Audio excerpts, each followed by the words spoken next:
Buenas noches, son las 9:10 del día 4 de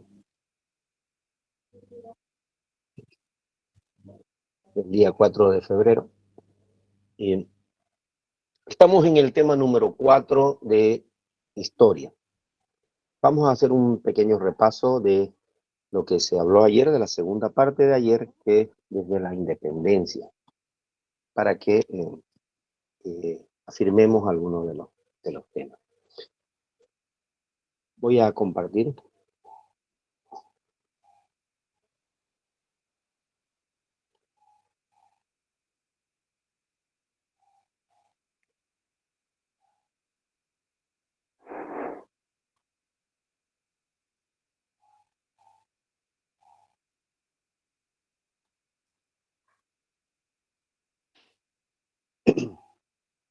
¿Se ve?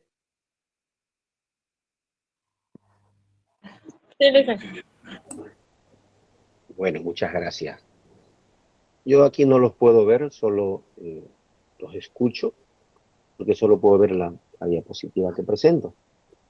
Y para hoy tenemos la República y ayer hemos visto la independencia.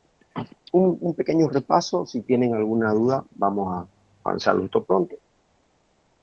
La independencia se da hay un fenómeno interesante en Europa. España es invadida por Francia. El rey Fernando VII está encarcelado.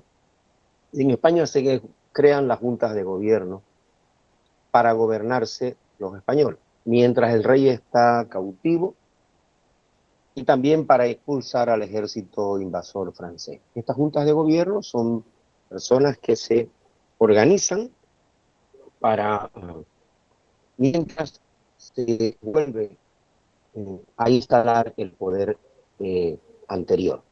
Ellos no están para derrocar a nadie, sino para defender su autonomía o defender la lealtad al rey que tenían. Me dan un minutito, por favor. ¿Sí?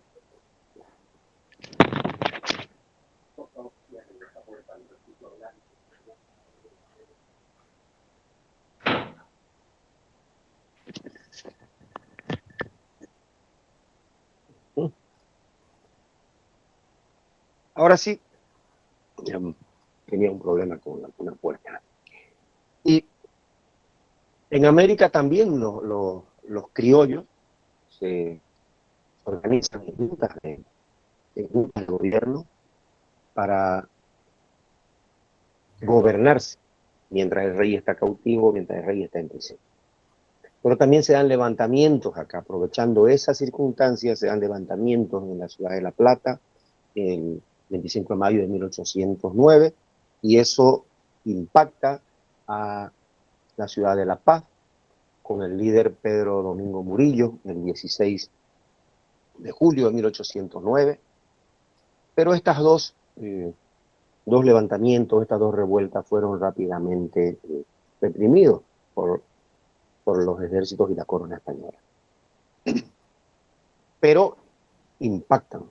Ahora, esto también tenía un malestar, no solamente en los criollos, sino que también los indígenas ya estaban cansados y se rebelaron en 3 ocasiones. Fueron muy importantes para que los criollos se dieran cuenta que si se organizaban podían enfrentar a los realistas. Entonces ellos se hicieron 3 levantamientos importantes que fueron, digamos, gatilladores para la guerra de independencia. Tomás Katari en Potosí, en 1778. Luego Tupac Amaru en Cusco. Tupac Amaru en 1780, su nombre era José Gabriel Condorcanqui, y él era de origen quechua, era muy rico, descendiente de los incas, y se enfrentó a los españoles teniendo algunos triunfos, pero también su rebelión fue reprimida, y esta fue brutalmente reprimida en Cusco, ¿no? Les comentaba, lo hemos visto muchas veces en el colegio, que fue amarrado con 4 caballos de sus extremidades hacia los 4 puntos cardinales y los caballos corrieron y desmembraron el cuerpo de Tupac Amaru. El otro levantamiento, rebelión importante, fue el de la Aymara Tupac Katari en la ciudad de La Paz, cerca de la ciudad de La Paz, en 1781. Vean, estos levantamientos son desde 1778, 1780 y 1781, mucho antes del 25 de mayo de 1809. Entonces, todo ese tiempo servía para darse cuenta que podían organizarse. Pero en el momento en que el rey de España está cautivo, también hay un desorden local, entonces los criollos se dan cuenta que esa es la oportunidad para empezar sus levantamientos. Entonces estas rebeliones también fueron reprimidas, la de Tupac Amaru también fue reprimida, y en 1810 comenzó la guerra en serio, decimos, la guerra con fuerza.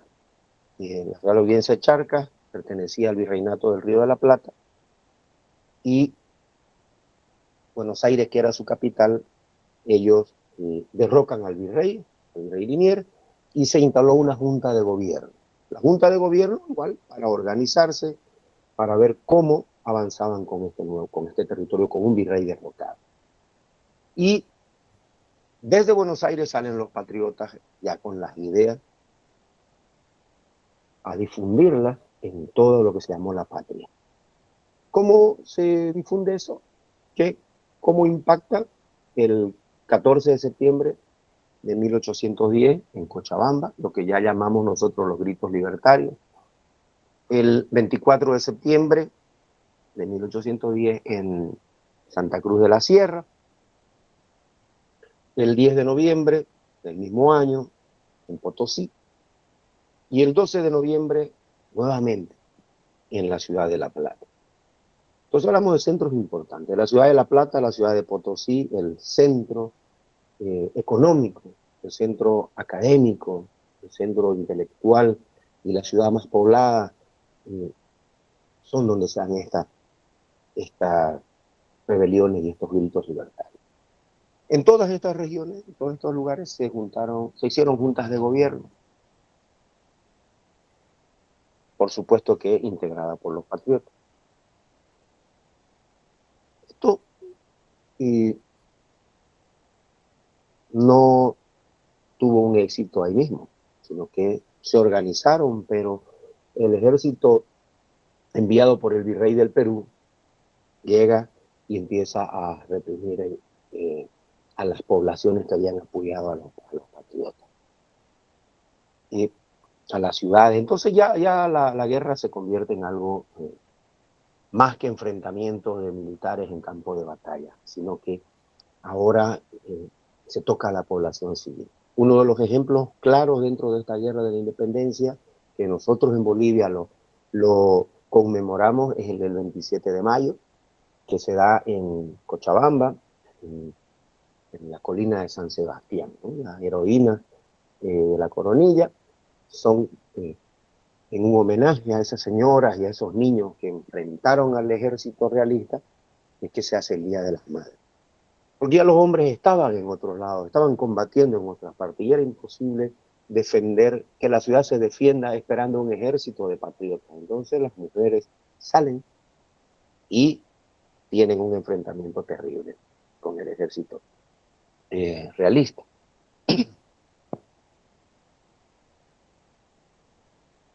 Y los ejércitos auxiliares, Argentina envía 3 ejércitos auxiliares para apoyar a estas causas de patriotas. Fueron enviados 3 ejércitos, uno por Castelli, que lo derrotó el virrey del Perú en 1811, y esto hasta 1815 vienen los ejércitos auxiliares. Otro ejército fue el enviado por Belgrano, también fue derrotado por los realistas en 1813. Les mostraba en las diapositivas las batallas que sí se habían ganado a cargo de los ejércitos auxiliares argentinos, pero finalmente fueron derrotados. Y el tercero fue derrotado también en 1815, que venía Rondó, que era el que estaba al mando de este ejército. Entonces, ¿qué pasó? Imaginémonos un grupo de patriotas que empiezan a organizarse, eh, buscan y encuentran esta oportunidad para tener su ah, propia administración, su propia forma de gobierno, y empiezan estos combates, empieza la guerra, y al final son derrotados. Entonces el ejército eh, realista, otra vez, reprime todo, domina todo. Podríamos pensar que todo se acaba, podríamos pensar que si varios de estos líderes patriotas fueron ejecutados, algunos murieron en el campo de batalla, otros tuvieron que refugiarse, replegarse para ver de qué manera otra vez se enfrentaban a los realistas, pero al final podríamos pensar que nos íbamos a quedar sin líderes. Y no fue así, no fue así. Se empiezan a organizar las guerrillas. Y las guerrillas fueron importantísimas en esta parte del territorio, porque la Real Audiencia de Charcas, donde nosotros formábamos parte, y estaba lejos del virrey del Río de la Plata, lejos del virrey del Perú. Y entonces, ¿cómo nosotros íbamos a poder organizarnos para tener ejércitos y capitales importantes para enfrentar una guerra? Pues se lo hizo por medio de guerrillas. Grupos pequeños se armaron, se crearon, dice la historia, 102 grupos de guerrillas en todo el territorio de la Real Audiencia de Charcas. Estos grupos de guerrillas todo el tiempo estuvieron acosando a los realistas permanentemente. También influyó en debilitarlo para que el ejército de Simón Bolívar, el ejército de Colombia o el ejército libertador, pueda llegar hasta estos lugares o hasta la audiencia de Charcas y dar lo que se llama la libertad del dominio español. Entonces estos ejércitos liderados por Simón Bolívar habían ganado la batalla de Junín en Perú con Bolívar y la batalla de Ayacucho. El mariscal Sucre combate directamente con el virrey del Perú y lo toma prisionero y firma la capitulación. Eso es el 9 de diciembre de 1824. Quedaba todavía en la Real Audiencia de Charcas un caudillo, que era Pedro Antonio Olañeta, un realista, y él fue derrotado en la batalla de Tumuzla, el 1 de abril de 1825, y esa batalla es la que da la libertad definitiva a este territorio de la Real Audiencia de Charcas. Ya sabemos que el 6 de agosto de 1825 se proclamó a un país libre e independiente. Ese país libre se llamó Bolivia, en honor a Simón Bolívar, y la capital fue la capital de La Plata, cambió su nombre y se llamó Sucre, también en honor al mariscal de Ayacucho, Antonio José de Sucre. Posteriormente, en 1826, se reúne la primera Asamblea Constituyente y se promulgó una constitución. Se estableció la división de los poderes en ejecutivo, legislativo y judicial. También se crearon los símbolos patrios, que es la bandera y el escudo nacional. Aquí nace la República. Nace la República con un poder representativo y unitario. Y aquí vemos lo que había sucedido en Estados Unidos, lo que viene después de la Revolución Francesa, esta división de los poderes. La República nace en la ciudad de La Plata, lo que hoy es Sucre, y tiene los tres poderes del Estado funcionando en el mismo lugar. Posteriormente, al inicio del siglo XX, y cambian la forma de los sitios donde tenía la administración del Estado. Desde a principios del siglo XX se muda el poder ejecutivo y el poder legislativo a la ciudad de La Paz, quedando en la ciudad de Sucre el poder judicial. ¿Hay alguna pregunta hasta aquí?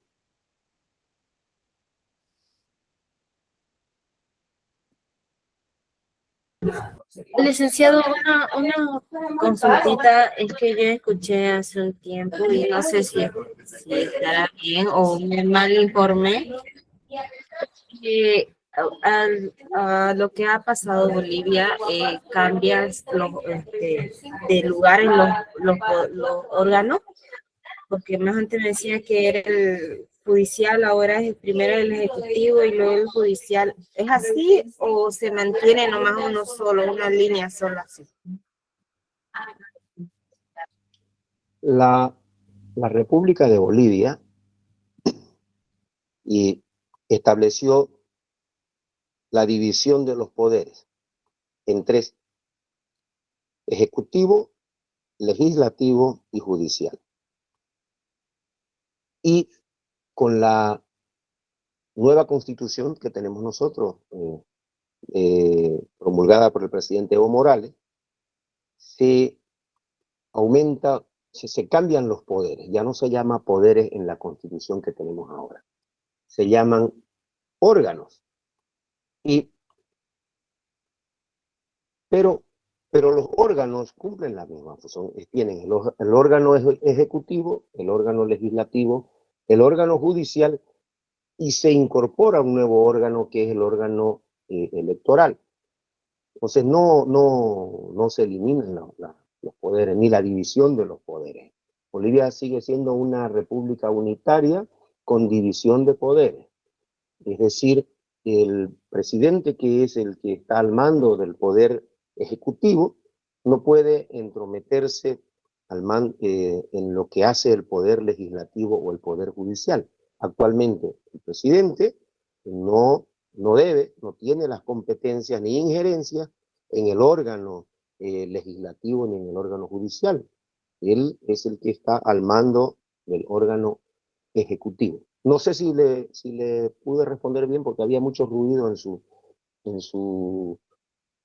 su pregunta. Sí, va a disculpar, sí, pero ya está. ¿Alguien tiene otra consulta?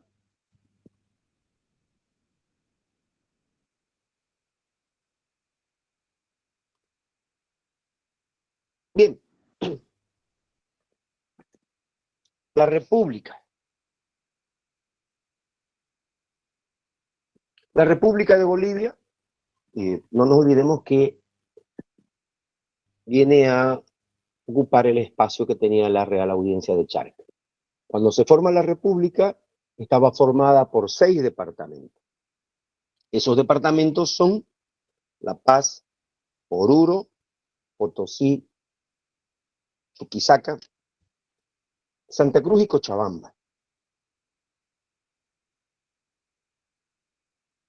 Y la extensión del nuevo país era de 2.300.000 kilómetros cuadrados. Y la población llegaba a 1,5 millones de habitantes. A 1,5 millones. Aquí está escrito a medio millón. Es 1,5 millones de habitantes.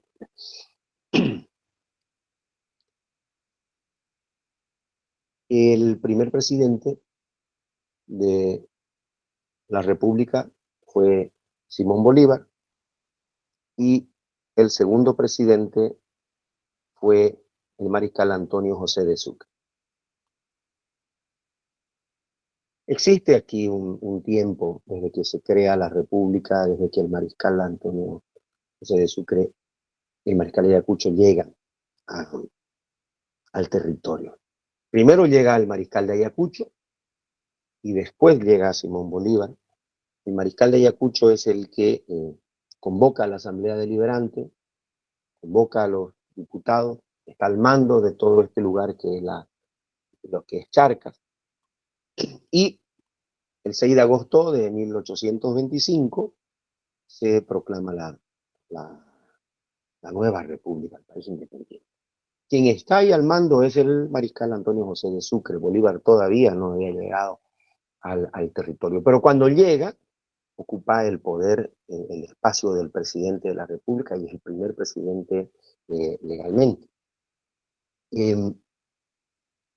La república se llamaba República Bolívar, pero después vieron por conveniente cambiarle el nombre, y no ponerle el nombre de una persona, sino más bien hacer un nombre que represente el honor. Y así fue que se le dio Bolivia. Y Bolívar y Sucre eran los dos liberales. Tenían que hacer una transformación de lo que había sido la forma de gobierno que tenía la audiencia. Este es el mapa donde podemos ver un dibujo, ¿no?, de cómo estaba formado, ¿no? La Paz, Oruro, vean las extensiones, Potosí, llega hasta el Océano Pacífico, Chuquisaca, Santa Cruz, Cochabamba, el puesto más grande, y después Santa Cruz se divide en Beni, que tenía Moco. La república nace con 6 provincias y luego la Tarija decidió formar parte de la nueva república y a partir de ahí Bolivia se convirtió Tarija en el 7º departamento de Bolivia. Y los libertadores eran liberales. ¿Qué fue lo que ellos hicieron? Dentro de la organización de la república, de este nuevo Estado, de esta nueva forma de gobierno por la que habían luchado 15 años en este territorio y mucho más desde que comenzaron los primeros levantamientos independentistas en América. Ellos confiscaron los bienes de la iglesia, impusieron la educación pública, es decir, el Estado ahora tiene que hacerse cargo de la educación. La máxima, el máximo mandato que tiene el Estado es la educación. Obligatoria, y también abolieron todos los sistemas de explotación a los indígenas, como la mita. Acordémonos que la mita es un modelo de trabajo que se hacía un año, venía del imperio de los incas, que se hacía un año para hombres que tenían entre 18 y 50 años. Ese modelo de mita que tenían los incas, que era un trabajo obligatorio, lo adoptaron en la colonia los españoles y se generaron turnos de trabajo para que haya más producción porque se necesitaba producir mucho. Entonces, la mitad que tenía que ser un trabajo remunerado pasó a ser un trabajo de abusos y explotación. Eso fue abolido entonces en la República. Y es durante el gobierno de Sucre que Tarija decide dejar de pertenecer a la Argentina y se convirtió en el 7º departamento de Bolivia. Y es interesante ver por qué el pueblo decide dejar un país e irse al otro, ¿no? Formaban parte de la Real Audiencia de Charcas, primero del Virreinato del Perú, después del Virreinato del Río de la Plata. Ahora hay una nueva república donde ven oportunidades para vivir mejor. Este tiempo que habían estado luchando para autogobernarse, para tener cerca todos los poderes y las tomas de decisiones, pues se les estaba yendo de las manos porque la capital de Argentina muy lejos. Y en ese momento formar parte de esta nueva república era un sueño y que tenía perspectivas de mejores vidas para todos. Entonces Tarija decide, por un referéndum, sumarse al territorio de Bolivia, porque en este tiempo estamos en la construcción de los estados, estamos buscando hasta dónde llegamos por cultura o por espacio geográfico.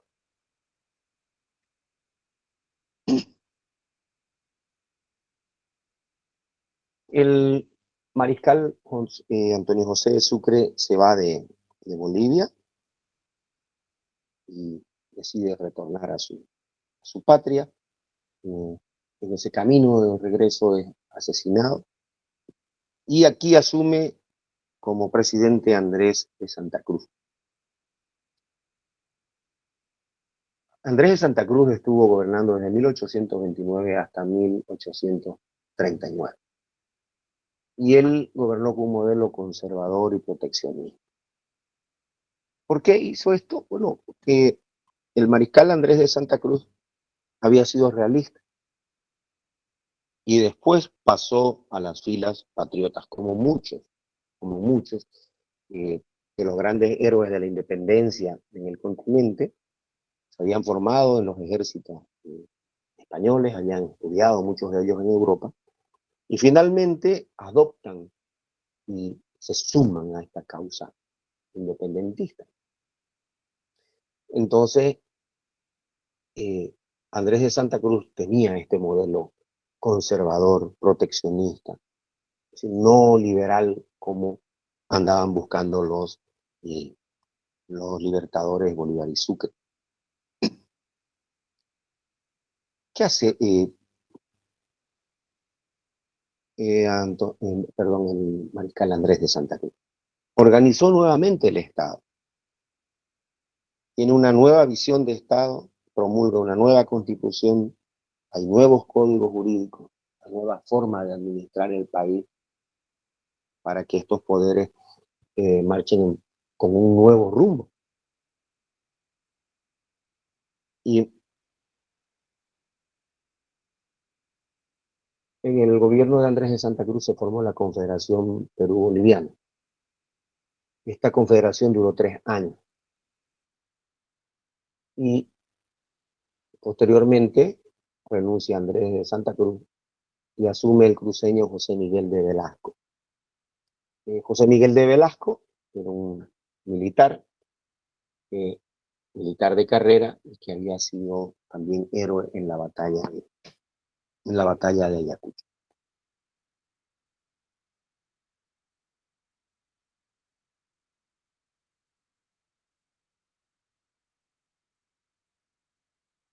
Andrés de Santa Cruz, como lo dije antes, había sido realista, luego pasó a las filas patriotas. ¿Qué buscaba?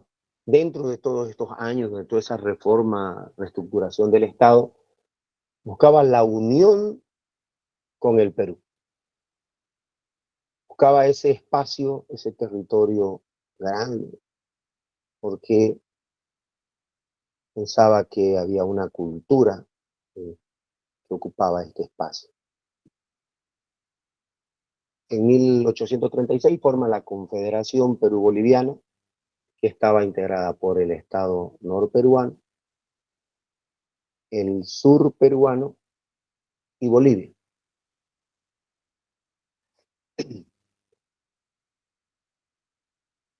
Bueno, hubo muchas críticas en este sistema de administración, en este sistema de confederación, y hubo muchas críticas de todos lados, no todos estaban contentos, y finalmente la confederación desaparece.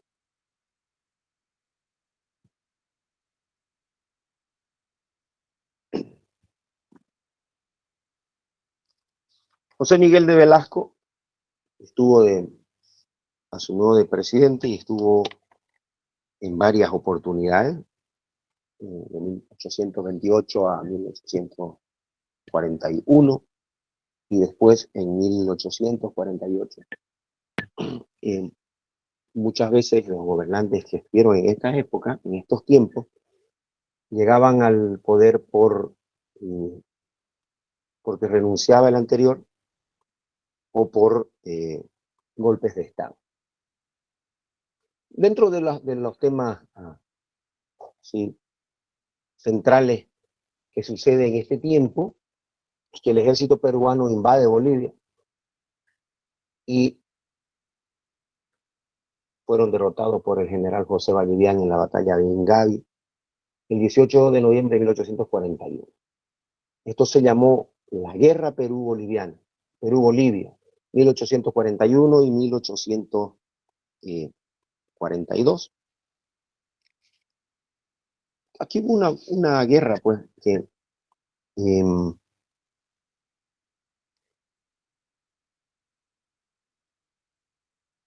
el presidente Gamarra del Perú quería tener dominio sobre el territorio de Bolivia e invade Bolivia. Llega a la ciudad de La Paz y al final el pueblo se defiende, el ejército se defiende, el ejército sale a defender al país y derrocan al presidente Gamarra.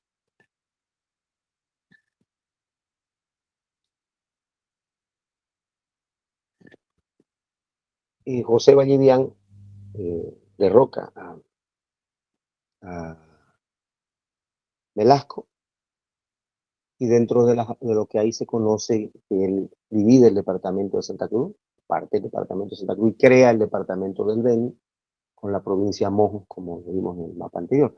Y los territorios eran grandes, se van para tener una forma de administración más eficiente, más cercana, directa, que se van creando los nuevos departamentos, dividiendo los departamentos tienen provincias muy grandes, también se van dividiendo las provincias, se van dividiendo las provincias en municipios muy grandes que los administradores no pueden llegar a todo el territorio.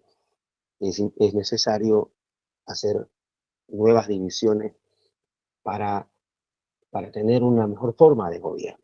Y no muchas veces esto ha dado buenos resultados.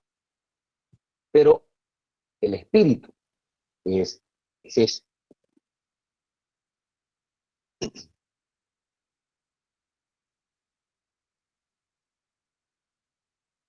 Aquí volvemos al dibujo de Bolivia con estas divisiones políticas del territorio, ¿no? Beni, Mojo, y aquí tenemos anexado a Tarija. ¿Qué pasó en los inicios de la República? Pues nacer a la vida independiente no fue simple, hubo mucha guerra, pasó mucho tiempo, no fue sencillo, y por supuesto que había un país en crisis, una grave crisis económica. Tenía que salir de esa crisis, era el gran desafío de estos gobernantes. Por eso esas búsquedas de mejor administración, esos cambios de normas, cambios de leyes, división del territorio. Estos primeros años fue qué hacer, cómo administrarlo, cómo educar a la gente, cómo producir mejor. Y ahora tenemos que buscar nosotros esa forma. En la segunda mitad del siglo XIX, ¿qué es lo que se da? Aquí Bolivia comenzó a explotar las minas de plata. Es decir, comenzó porque después de esta guerra de independencia, muchos actores quedaron fuera del campo, del comercio, y muchos compradores que tenía el territorio también no veían con buenos ojos hacer comercio, porque el comercio lo hacían con España, que era un imperio. Ahora que no estaba España, ¿de quién iban a ser socios? Entonces se manejó con mucho cuidado. Mientras el país andaba en revueltas, mientras el país se reorganizaba, se acomodaba, se defendía de la invasión peruana, mientras los conflictos internos se superaban, pues se empezó a organizar la explotación de las minas de plata. ¿Y qué trae ello? Pues genera inversión extranjera. Cuando hay confianza, cuando se genera confianza, hablamos de que tiene que haber tiempos de diplomacia en estos espacios, se generó inversión extranjera. ¿Cómo se hace? Pues tienen que venir empresas extranjeras. Se hace con invitaciones y con contratos. No se invita a un país, sino que hay unas misiones diplomáticas que van, contactan y venden una idea, venden un proyecto, es decir, exponen proyectos, formas, beneficios para que los inversionistas extranjeros puedan llegar al territorio, puedan vivir con seguridad jurídica, puedan generar sus ganancias, su lucro, generar empleos, por supuesto, y también pagar tributos por lo que explotan.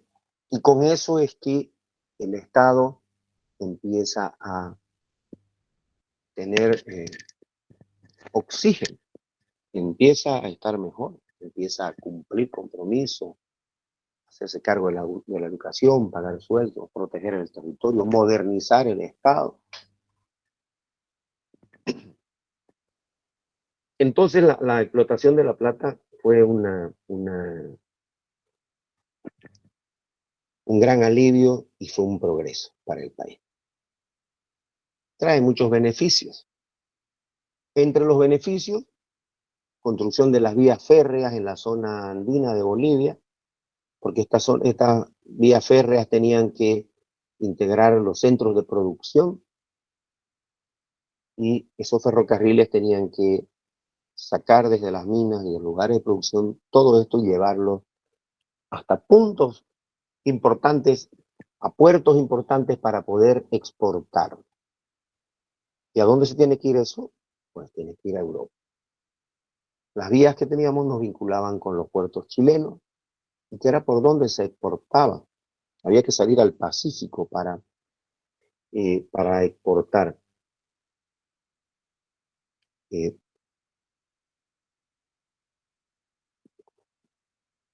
¿Me están siguiendo hasta aquí? Sí, listo. Sí. Listen. Sí, Lisa. Sí, sí. Ajá, aquí. Bueno, aquí está. Ahora sí.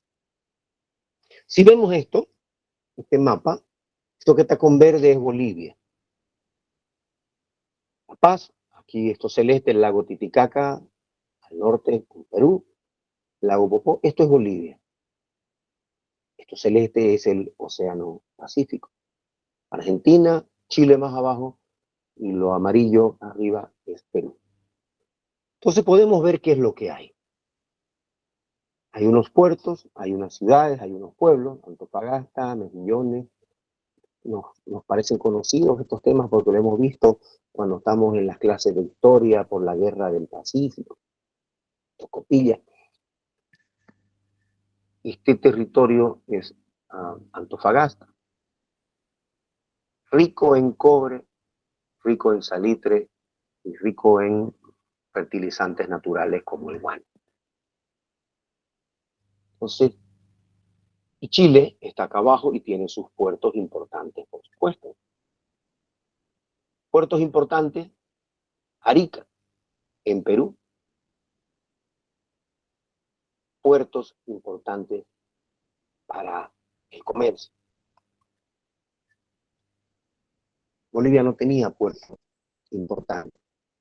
Se habían creado pequeñas infraestructuras, pero no para la cantidad y lo que se esperaba que el país tenga. Entonces hay una articulación caminera que hace que el país empiece a producir. Ya hay que cruzar la cordillera y llegar hasta el Océano Pacífico.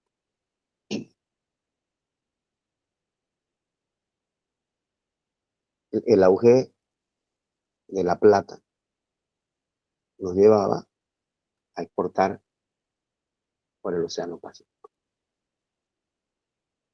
Y después del auge de la plata, viene el auge de la goma elástica, de la goma. Estos son dos procesos importantes para el crecimiento del país, para que se creen centros de poblaciones muy grandes y para que se pueda exportar. La goma, son estos árboles del caucho, que se los corta, se los sangra y empieza a escurrir una savia blanca, que es la goma, el caucho. Se hacen bolsas grandes para embarcarla, funcionaban para exportar por los ríos, barcos a vapor, y los primeros años, hasta el 1920, en el norte del país la goma es la que da un movimiento económico muy importante. Trae, muchos beneficios. Esto se produce en el departamento del Beni, se exportaba por el río Madera y luego por el Amazonas. Hemos visto la cuenca cuencas hidrográficas de Bolivia, la cuenca del río del Plata y la cuenca del Amazonas. Entonces el río Beni, río Madera, llegan hasta el Amazonas. Y por ahí salía la goma. No nos olvidemos que estamos en la época de la revolución industrial. ¿Para qué sirve la goma? ¿Cuáles eran los puntos de consumo importantes de esta materia prima que se producía en Bolivia?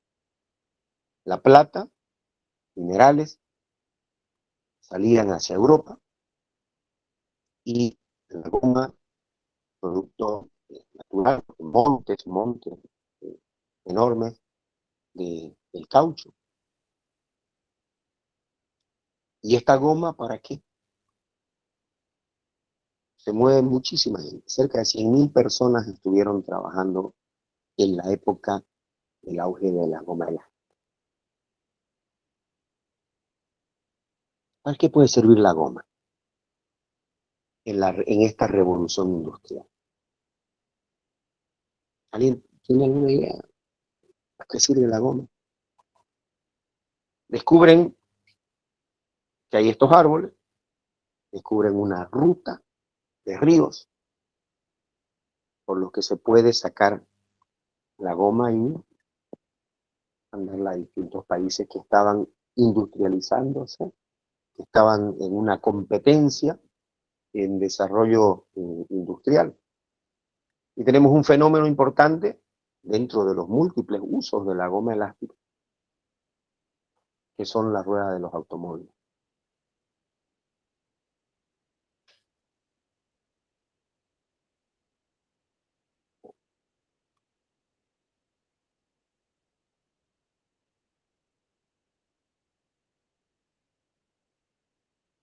Esto se da acá en el norte de Bolivia. Acá está el puerto importante. Nicolás Suárez, el creador de un imperio gomero que se llamó Cachuela Esperanza. Él funda en Cachuela Esperanza este imperio y está sobre el río Beni. Y por medio de ese río salen las barcazas hacia el Amazonas. Importantes en este proceso, José Manuel Pando, que fue luego presidente de Bolivia, Antonio Bacadíes, que son estos grandes exploradores e inversores. Antonio Bacadíes, un médico, y Nicolás Suárez, un empresario. Se mueven fortunas, se forman ciudades, hay un esplendor cultural importantísimo en Cachuela Esperanza, con teatros que venían actores famosísimos en el mundo, porque había grandes comerciantes que venían a trabajar o a tratar por el tema de la goma. Lo mismo que sucedía en Potosí por el tema de los minerales, venían gente de todo el mundo, lo mismo sucedía en Cachuela Esperanza con el auge de la goma. y eso seguía por la ruta del Brasil.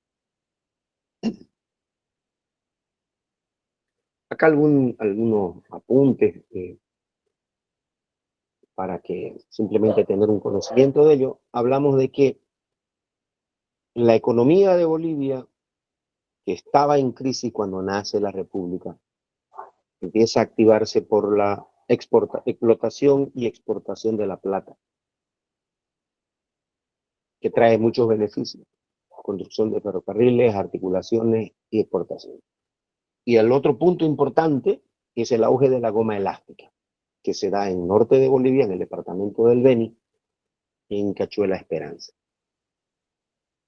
Eso es para salir de los problemas, parte de los problemas eh, económicos que tenía el país. Entonces, aquí vemos un siringuero, que es la persona que trabaja en la goma. Eso pues después tiene un proceso, por supuesto, de ponerlo en fuego y darle vueltas hasta que se van formando unas pequeñas bolas, ya son unas bolas enormes, que se llaman las bolachas.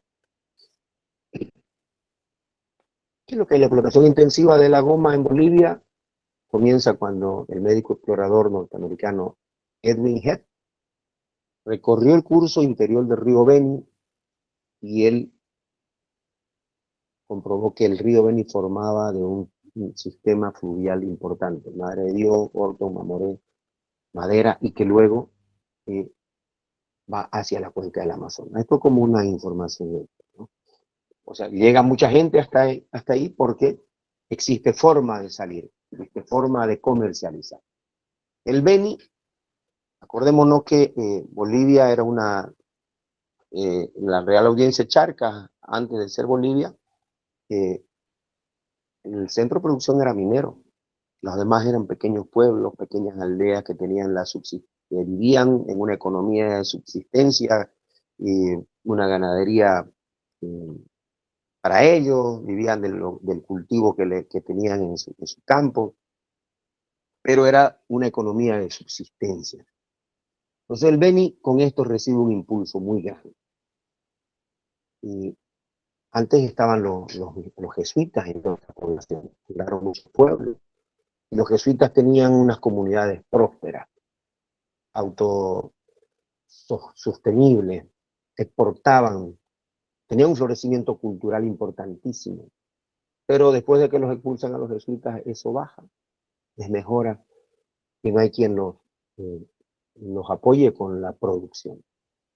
Entonces, con la llegada de la goma, todos estos centros y poblaciones tienen un alivio, reaviven y reactivan su actividad económica.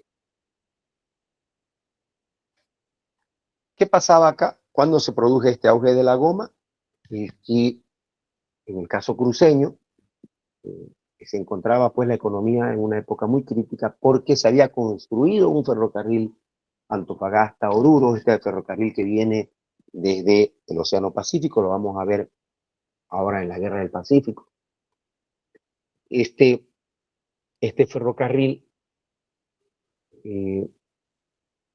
trae comercio, genera mucho comercio, y ya los centros de producción del Oriente que llegaban a vender al Occidente dejaron de ser importantes, porque ingresaba de otro lado productos que eran más baratos.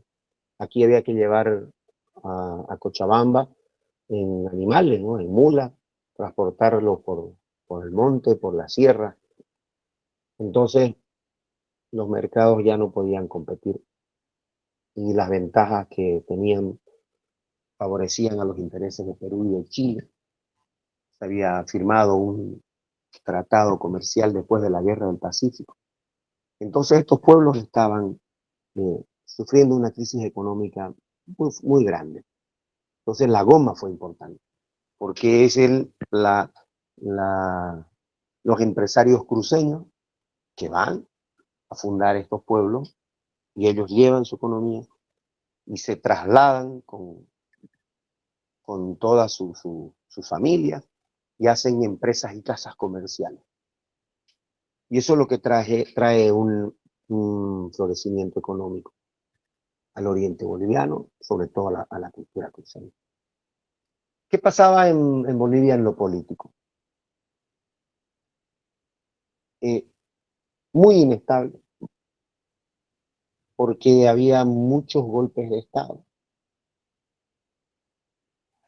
En lo social, habían leyes que decían que todos éramos iguales ante la ley, pero en la práctica no era así.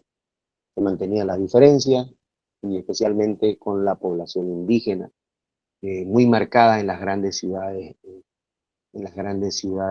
comerciales que antes eran imperiales. En esta inestabilidad de los países se da porque cuando se cambia de gobierno eh, rápidamente, cuando se da un golpe de Estado, y no hay una organización, llegan y se organizan ahí y ven cómo establecer sus políticas de trabajo. Y luego de poco tiempo hay otro golpe de Estado, otra vez cambiar el rumbo. Y eso trae muchos problemas sociales y económicos, porque ¿qué seguridad pueden tener los empresarios que están ahí, la población que está ahí? Y esta inestabilidad política es lo que genera la incertidumbre de las cosas.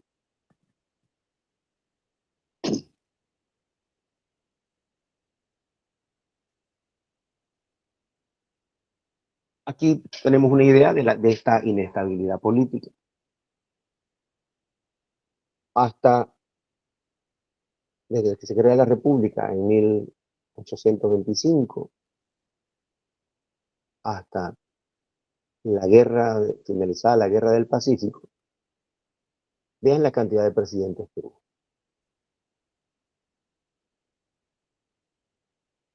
Ellos, algunos fueron elegidos, otros renunció uno, el otro le sucede, otros entran por golpe de Estado, luego el pueblo lo ratifica y se quedan tiempo. 20 presidentes. Algunos tuvieron 10 años, otros 1 o 2 años, otros volvieron en distintas oportunidades a gobernar el país cuando se necesitaba estadistas para que reencaucen y reordenen eh, el marco económico del país.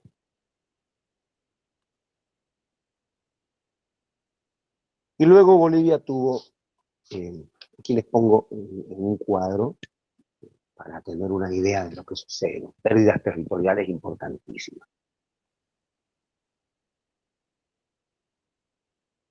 Bolivia ha perdido la misma cantidad de territorio que hoy posee. Es decir, tenía el doble de territorio cuando nace a una vida independiente. Pero todo ese territorio lo pierde porque sus amigos o sus vecinos lo invaden. Y Bolivia es un país extremadamente rico, con riqueza natural,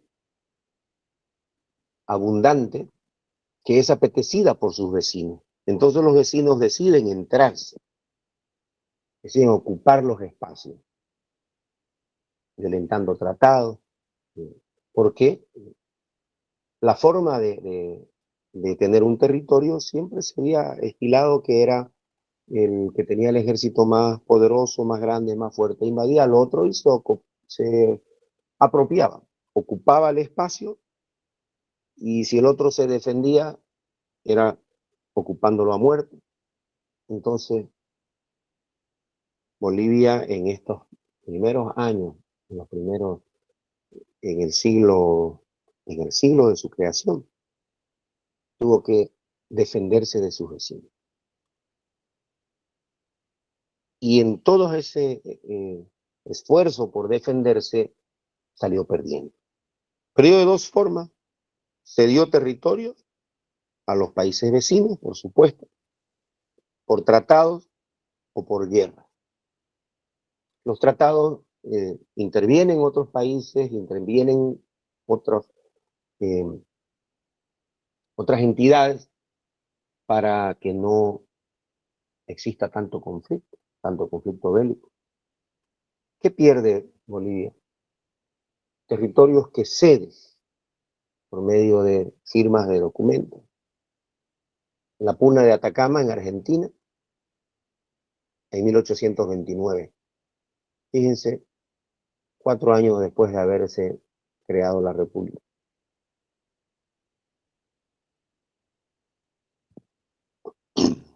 $35.910 kilómetros cuadrados.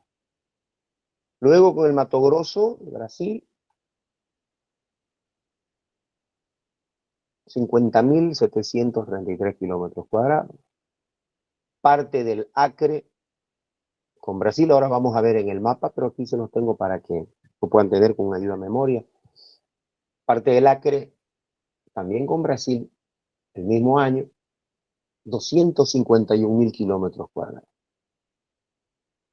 El Chaco Central con Argentina en 1889, 130.095 kilómetros cuadrados. Purús o Apolobamba, cedido al Perú en 1902, 250.000 kilómetros cuadrados.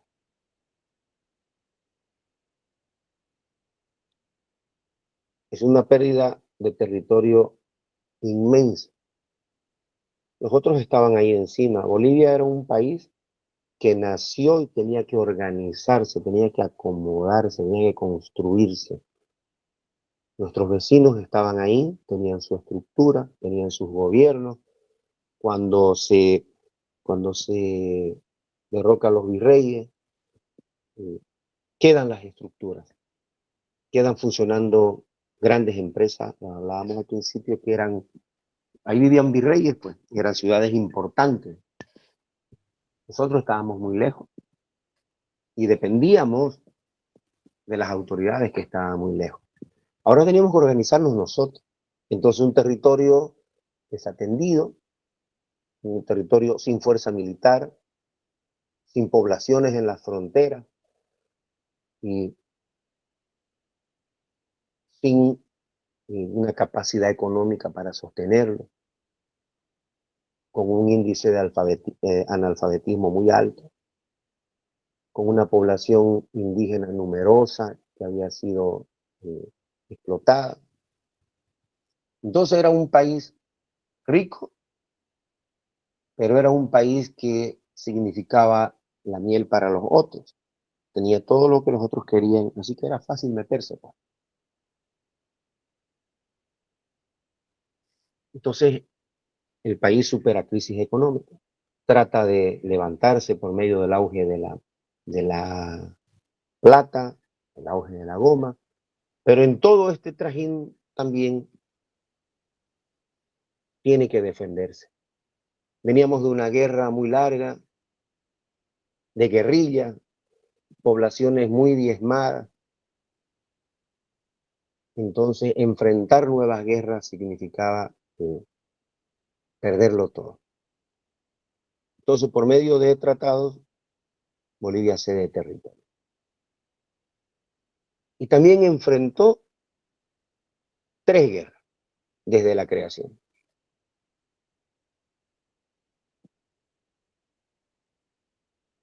Y sin contar la guerra con el Perú, a la que derrota en la batalla de Ingavi, Pallimián, Agamar. ¿Cuáles fueron los motivos de esas 3 guerras que tuvo que enfrentar Bolivia? La defensa de sus recursos naturales. ¿Cuáles eran esos recursos naturales que Bolivia tenía? El guano y el salitre. El guano en Europa lo utilizaban como un fertilizante natural, es la caca de los pajaritos de toda la costa. Y el salitre, pues los minerales que están en la misma costa.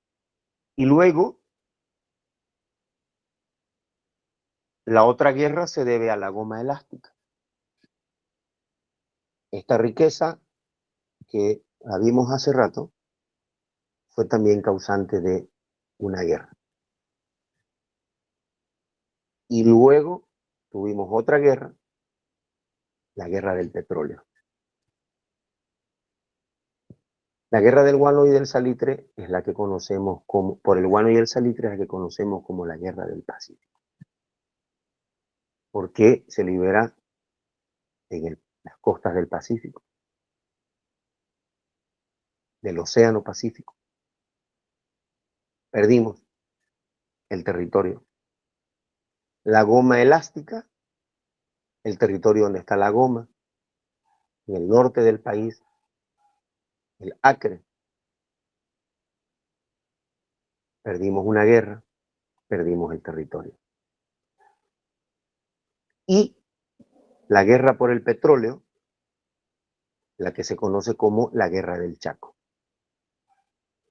La guerra del guano y del salitre, en 1800,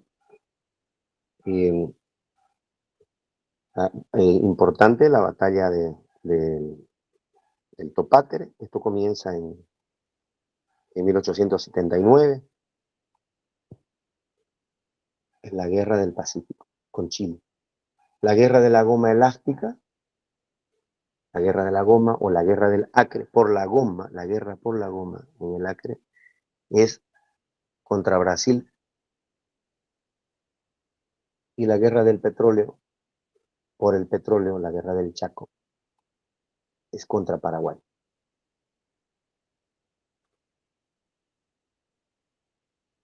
Aquí hay un dibujo de Bolivia. Si vemos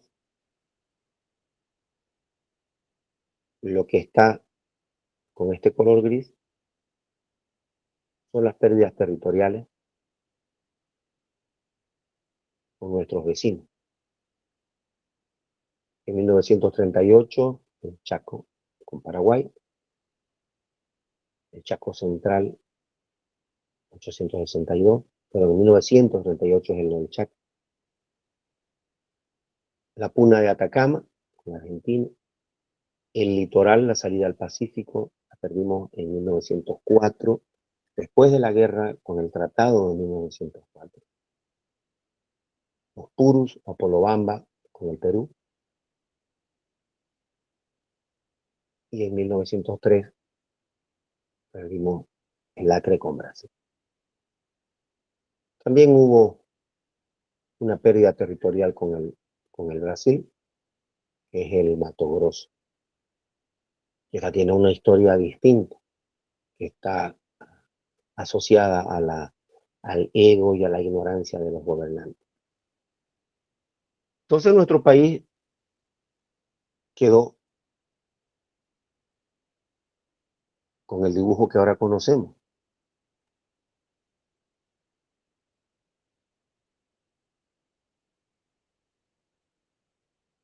Entonces, hablaba de que perdimos 5 territorios porque fueron cedidos por medio de tratados con los países vecinos.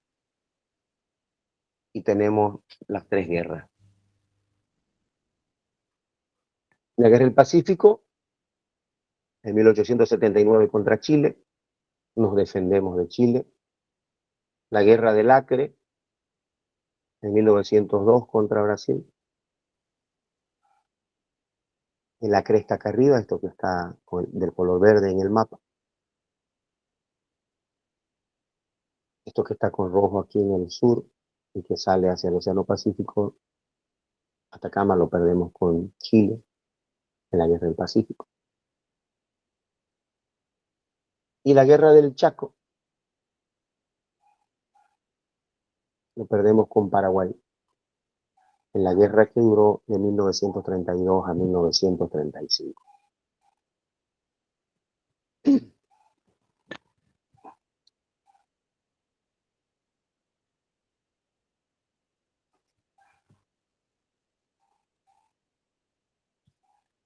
Una pregunta, en Sí, la anterior imagen, el amarillo ¿de qué era? ¿De Perú? sí, del Perú. Esto que está arriba es Perú. Esto amarillo es Perú. Esto aquí es vemos la República del Perú, y eso amarillo son los 250.000 kilómetros que fueron por medio de un tratado con el Perú. Gracias. Lo que está con verde lo perdimos con el Brasil, el Tratado del Mato Grosso, aquí es donde está Santa Cruz, y aquí vimos en la cuenca del Río de la Plata las lagunas La Gaiba, Mandioré y la laguna Cáceres. Arriba, el Acre, arriba que parece la corona, una corona grande que tuviera nuestro país. Y luego, lo que venía a ser las dos grandes piernas, los rojos, el Chaco con Paraguay y el Pacífico con Chile. En la guerra del Pacífico, esta guerra hemos hablado mucho, ¿no? Es conocida la frase que se rinda a su abuela carajo.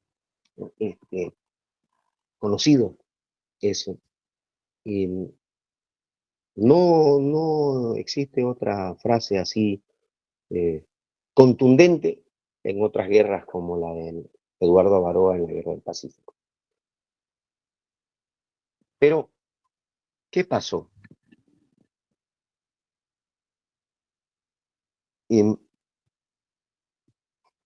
Bolivia tiene una costa al Océano Pacífico. Lo vimos hace rato este mapa, este dibujo, rico en minerales y en fertilizantes naturales. Esta es la provincia de Atacama.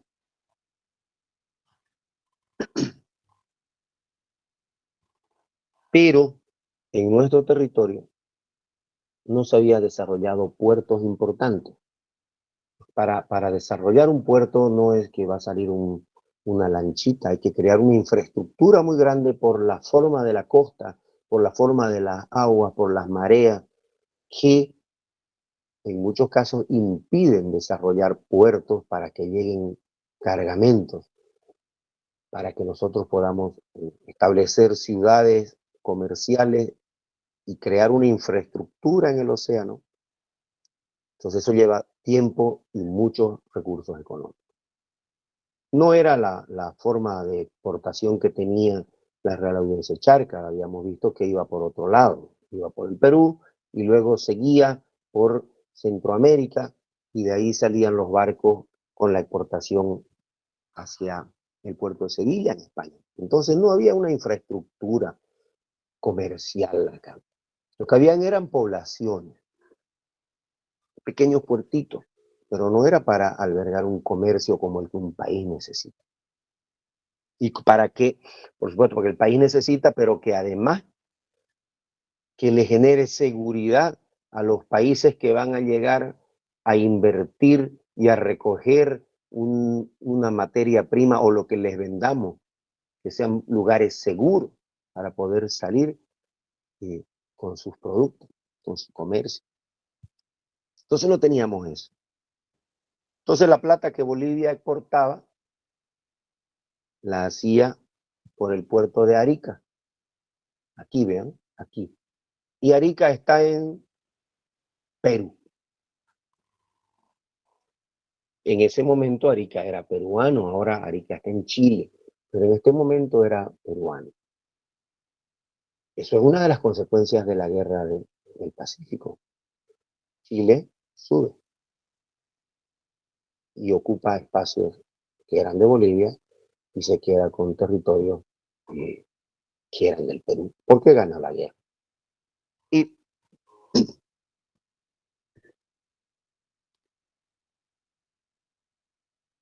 ¿dónde estamos? No, discúlpenme, se me escapó el dedito ahí. Entonces, no teníamos infraestructura ni puertos importantes, nuestro comercio iba por allá, por arriba. La plata salía por ahí, tenía puerto seguro. Y en Atacama existía gran cantidad de guano. Este guano, después del fertilizante, muy apetecido en Europa, y se usaba para, ya estábamos en la primera revolución industrial, se usaba para fertilizar los campos. ¿Se acuerdan de que se usaban fertilizantes naturales para que los campos den mejores productos? Porque ya las ciudades empezaron a crecer, la medicina se desarrolló y entonces hubo mayor población, mejor esperanza de vida, había que alimentarlos más y había que fertilizar los campos. Y el tesoro estaba aquí. Había que llegar hasta ahí. Entonces priman diversos intereses. Y todos empiezan a mirarle bonito para quedarse con lo que había ahí, en un lugar lejos de la administración, desatendido, sin presencia militar, sin grandes aduanas, sin grandes fronteras, sin grandes puertos.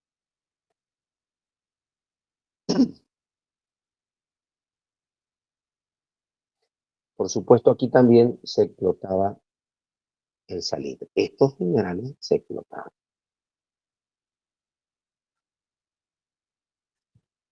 Tanto Chile como Bolivia tenían una franja, tenían un pacto en una franja de comercialización para poder sacar sus productos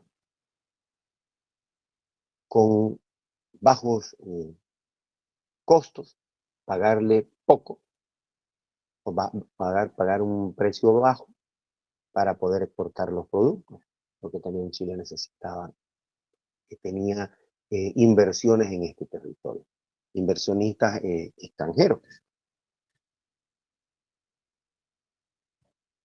Pero hubo diferencias económicas importantes entre Bolivia y Chile. Bolivia le graba un impuesto más de lo que habían pactado anteriormente. Entonces Chile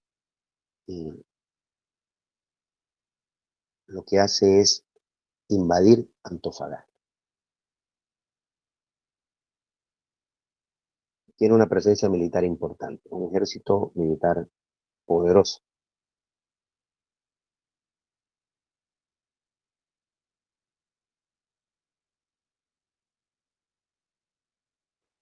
Esto es el 14 de febrero de 1879. Las tropas chilenas invadieron Antofagasta y en pocos días ocuparon las poblaciones bolivianas. Antofagasta, Mejillones, Tocopilla, ocuparon estos espacios.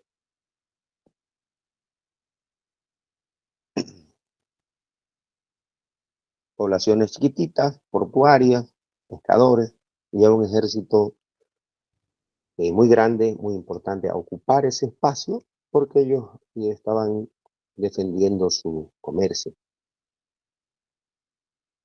Y ahí fue resistido por la población civil boliviana, dirigidos por Ladislao Cabrera, pero los bolivianos se organizaron, fueron muy valientes, muy patriotas, pero 150 personas, por más patriotas que sean, no pueden enfrentar, es muy difícil ganar a un ejército que tiene instrucción militar, entrenado para matar. Los ejércitos están entrenados para defender un territorio, para ingresar a un territorio y para eliminar a los que están ahí. Los ciudadanos no. Los ciudadanos viven su vida común, viven de lo que les da su tierra, lo que producen, y cuando se organizan son valientes, pero no pueden contra una estructura militar organizada. Tienen orden, tienen disciplina, saben moverse, saben atacar, saben replegarse. Entonces, conocemos que el 23 de marzo de 1879, el ejército chileno tomó Calama y derrota a los bolivianos en el puente del Topate. Ahí es donde le dicen los bolivianos, ustedes este puentecito no lo van a pasar, por aquí no van a pasar. Y ahí se arma la batalla del Topácaro, donde el héroe es Eduardo Garba.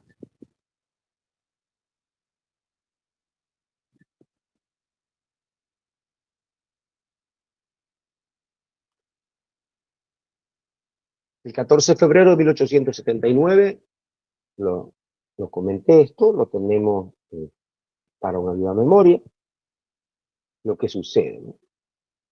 Chile toma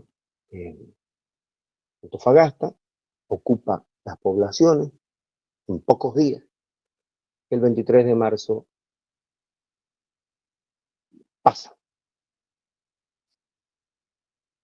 Y Perú tenía un pacto con Bolivia y ambos ejércitos enfrentaron a Chile. Aquí el presidente era Daza, él decide marchar al campo de batalla, se va al combate, y cuando están en plena guerra, es destituido por el general Narciso Campero. Campero sigue en la guerra y fue derrotado en la batalla del Alto de la Alianza en mayo de 1880. Entonces Bolivia se salió de la guerra y continuaron la guerra, continuaron enfrentados Perú contra Chile. Chile ya había tomado este territorio y continúa subiendo y llega muy, muy, muy cerca del centro del lugar. Perú y Chile siguen enfrentados en la guerra. Bolivia ya no tenía resistencia, ya no podía continuar en esta guerra. Se retira, entonces pierde el espacio, pierde el territorio. Perú y Chile siguieron hasta 1883. Lo que comenzó en febrero, el 14 de febrero de 1879, por la invasión de Chile, que se conoce como la Guerra del Pacífico, finaliza en 1883. Pero no quedó ahí la cosa. Si bien acabó la guerra, los territorios están ocupados. Ya no tiene dominio el gobierno boliviano sobre esos territorios. ¿Qué se hace? En 1888, Bolivia y Chile firmaron un pacto de tregua. En 1883 había finalizado la guerra. En 1888 se firma un pacto de tregua. Es decir, vamos a calmarnos, no hagamos nada, algo así como una especie de guerra fría, ¿se acuerdan? Nos vamos a mirar feo, pero no vamos a hacer nada. Vienen actores internacionales para ayudarnos a solucionar el asunto. En 1904 se firma el famoso Tratado de Paz. Existe un memorándum de 1904 que lanza Santa Cruz y que también se defiende en el Congreso de la República para rechazar ese tratado, porque pedían que no era conveniente, que los términos del tratado, los puntos del tratado no nos ayudaban y que nos iban a perjudicar para siempre. ¿Qué decía el tratado? Bolivia cedió a perpetuidad el litoral a Chile. Eso significa para siempre. Significa que por medio de ese tratado nunca más podemos ser dueños de ese territorio. No sé si se acuerdan que hace unos años hubo un movimiento político muy importante de Bolivia ante la Haya contra Chile para tener una salida o un espacio soberano en el mar. ¿Alguno se acuerda de eso? El Sí, pleito, Leison. el pleito entre la Corte de Justicia de la Haya duró varios años. ¿Y qué pasó? Lo perdimos. Porque el tratado tenía algunas condiciones. Primero, a perpetuidad, para siempre, porque también a cambio de eso se pagó. Dentro de los pactos, de lo que se trató ahí, Chile tenía que construir un ferrocarril que uniera Arica con La Paz, y lo construyó. Y también pagó 300.000 libras esterlinas. ¿Qué es eso? Y primero, que significa no volver a ese lugar porque ya es de Chile. Y luego, a cambio, como hemos perdido, quedamos enclaustrados, tenemos productos, no podemos sacarlos, tenemos compradores en el mundo. ¿Y de qué vamos a vivir si nos han encerrado y encima el puerto de salida nos lo ha quitado por una guerra de Chile? ¿Cómo vamos a salir? Por ahí no nos van a mirar bonito, ¿no? El ferrocarril que Chile construyó, que unía Arica con La Paz, y se inauguró en 1913, sí, pero como dicen, con bombos y platillos. Y es una unión, una ruta de 440 kilómetros de ferrocarril. Costó mucho más de lo que habían pensado, porque había que pasar la cordillera y había lugares donde había unas cuestas empinadísimas, complicados para trabajar. Pero esta es la ruta, para nada vicoroico, y llegamos hasta Arica. Arica, un puerto chileno. ¿Se acuerdan de hace rato? Arica era un puerto peruano por donde Bolivia exportaba la plata. Después de la Guerra del Pacífico, este fue un territorio chileno. Aquí, siguiendo la flecha, esto es Bolivia. Entonces, Chile cumple con su ferrocarril, de los cuales 233 kilómetros están en el territorio boliviano y el resto en Chile.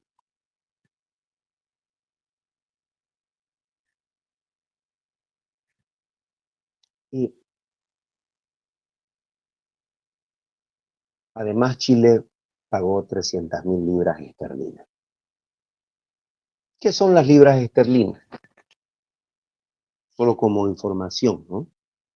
Las libras esterlinas en ese momento era la moneda o la forma de intercambio económico, forma comercial que regía en el mundo conocido por nosotros, así como el dólar ahora.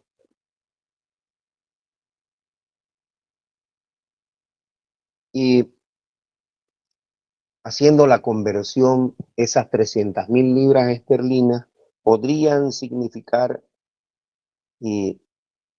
27 millones de dólares, pero usando el cálculo de ¿cómo se llama esto? Inflaciones, costo de la época, costo actual, podrían ser 61 millones de dólares, lo que podría costar.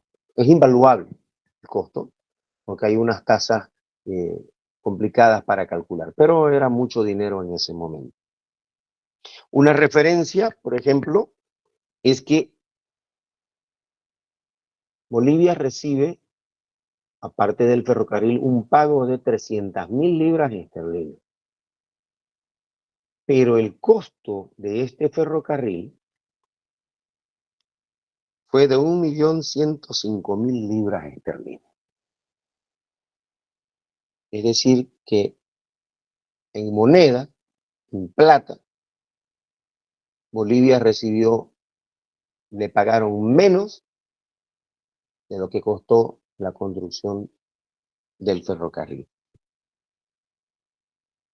Esos 1.105.000 libras esterlinas de la época podrían ser calculadas ahora como 4.400 millones de dólares. Más allá del costo, Bolivia quedó enclaustrada y el precio de la construcción del ferrocarril estuvo 3 veces más por encima de la compensación económica que recibió Bolivia. Vamos a quedarnos aquí.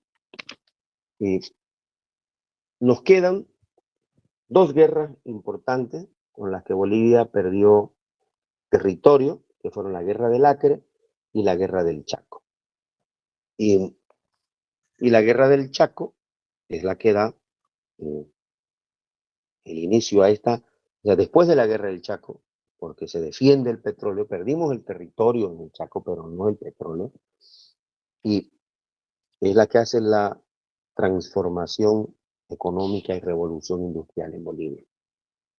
Entonces mañana la vamos a ver con más calma. Anterior a la guerra del Chaco está la guerra del Acre, donde perdemos un territorio importantísimo, que es con Brasil, y esto tiene una causa importante. Se le había regalado Profe, un territorio a Brasil y los brasileros se fueron metiendo por todos lados porque no teníamos nuestra frontera. Tenemos que defendernos y perdimos el territorio. Y dígame, voy a dejar de compartir. Profe, ¿qué parte dijo que es Arica? O sea, La Paz tiene que pasar por Arica, dijo, ¿no? En el mapa que mostró. Por favor, si me puede hacer de nuevo la pregunta. La Paz en el mapa que mostró que La Paz tiene que pasar por Arica, ¿no? Arica era una cordillera o qué era. No escuché bien, entendí. Déjeme un ratito y le voy a compartir para que lo veamos, ¿no?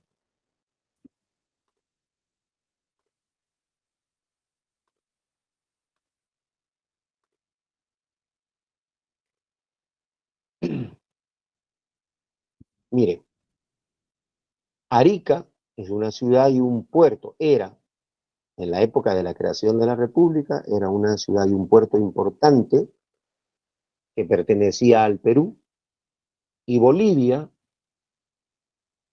empezó a explotar y exportar su plata. Entonces la plata salía por el puerto de Arica.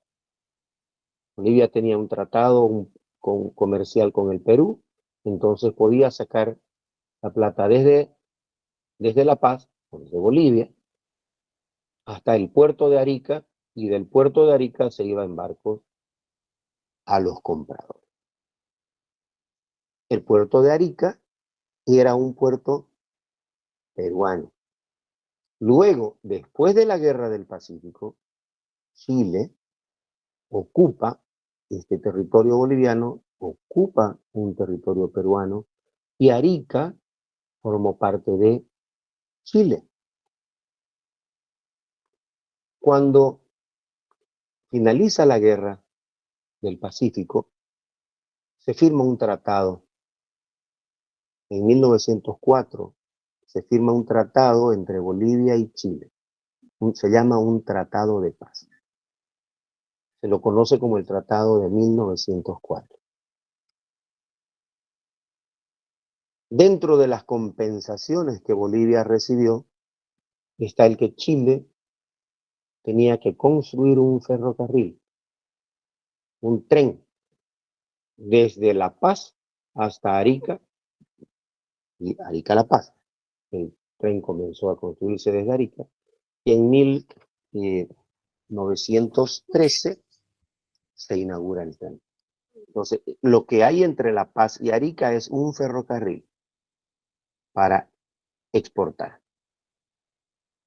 O sea, Arica era parte de la ciudad del Perú y La Paz tiene que pasar para sacar la plata. Sí,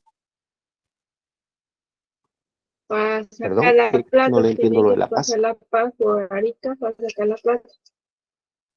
Claro, claro. Bolivia para poder exportar, tenía que sacar su plata, porque producía plata, hasta Arica. Tenía que sacar la plata hasta Arica.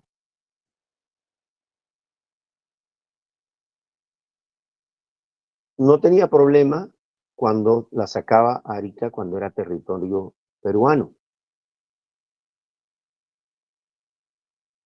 Pero después, perdón, Bolivia exportaba por el Perú, tenía un tratado de comercio con el Perú. Después ese territorio fue chileno. Entonces, igual tiene que firmar un tratado para poder usar ese espacio. Pone las condiciones, pero para que Bolivia no quede enclaustrado y pueda subsistir, es que se construye un ferrocarril que va desde La Paz hasta Arica. Actualmente nosotros tenemos un ferrocarril que va desde Santa Cruz hasta Puerto Quijarro, que nos une con Brasil, en el lado de Santa Cruz, y tenemos otro ferrocarril que nos une con Argentina, que llega hasta La Pulga. Este ferrocarril nos unía con Chile, pero importante, llegaba hasta el Pacífico para poder exportar. ¿Sí? ¿Lo tiene clarito? Ahora. Ya entendí. Gracias, profe. Esa era mi duda.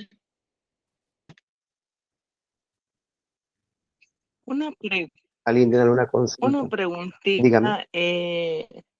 De las libras esterlinas era la moneda como el dólar ahora, pero mi pregunta es, ¿de qué metal eran? ¿Cómo eran físicamente las libras esterlinas? La verdad que eso no lo sé. Seguramente eran monedas, ¿no? Claro, Eran monedas que debería tener, las monedas eran de plata o de oro. Sobre todo era, ¿por qué le decimos, tenés plata? Le decimos a la gente, no tengo plata, porque las monedas eran de plata. La plata era el material con el que se comerciaba. El costo de la plata era el costo del producto. Y por eso habían algunas monedas que tenían otras aleaciones, tienen otros colorcitos, tenían unos metales que no eran tan preciosos como la plata. Las libras esterlinas seguramente tenían en un lado la cara de la reina de Inglaterra y en otro lado el escudo de ella.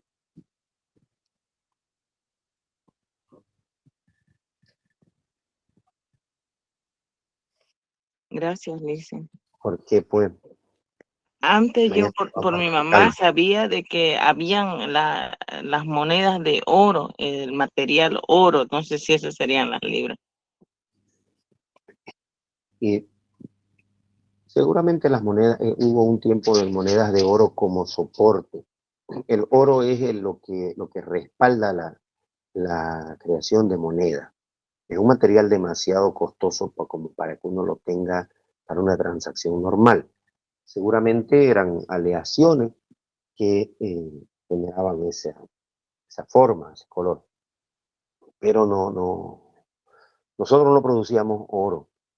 Había muchos metales que producía el cerro, pero la plata era el material.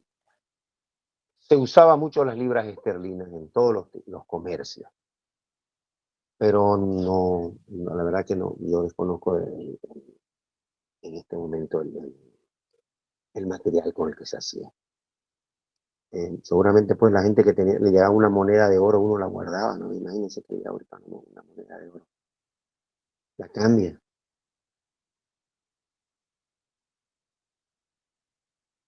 ¿Algo sobre el tema? ¿Alguna pregunta, alguna duda sobre estos temas fundamentales para el examen que vamos a tener las próximas semanas?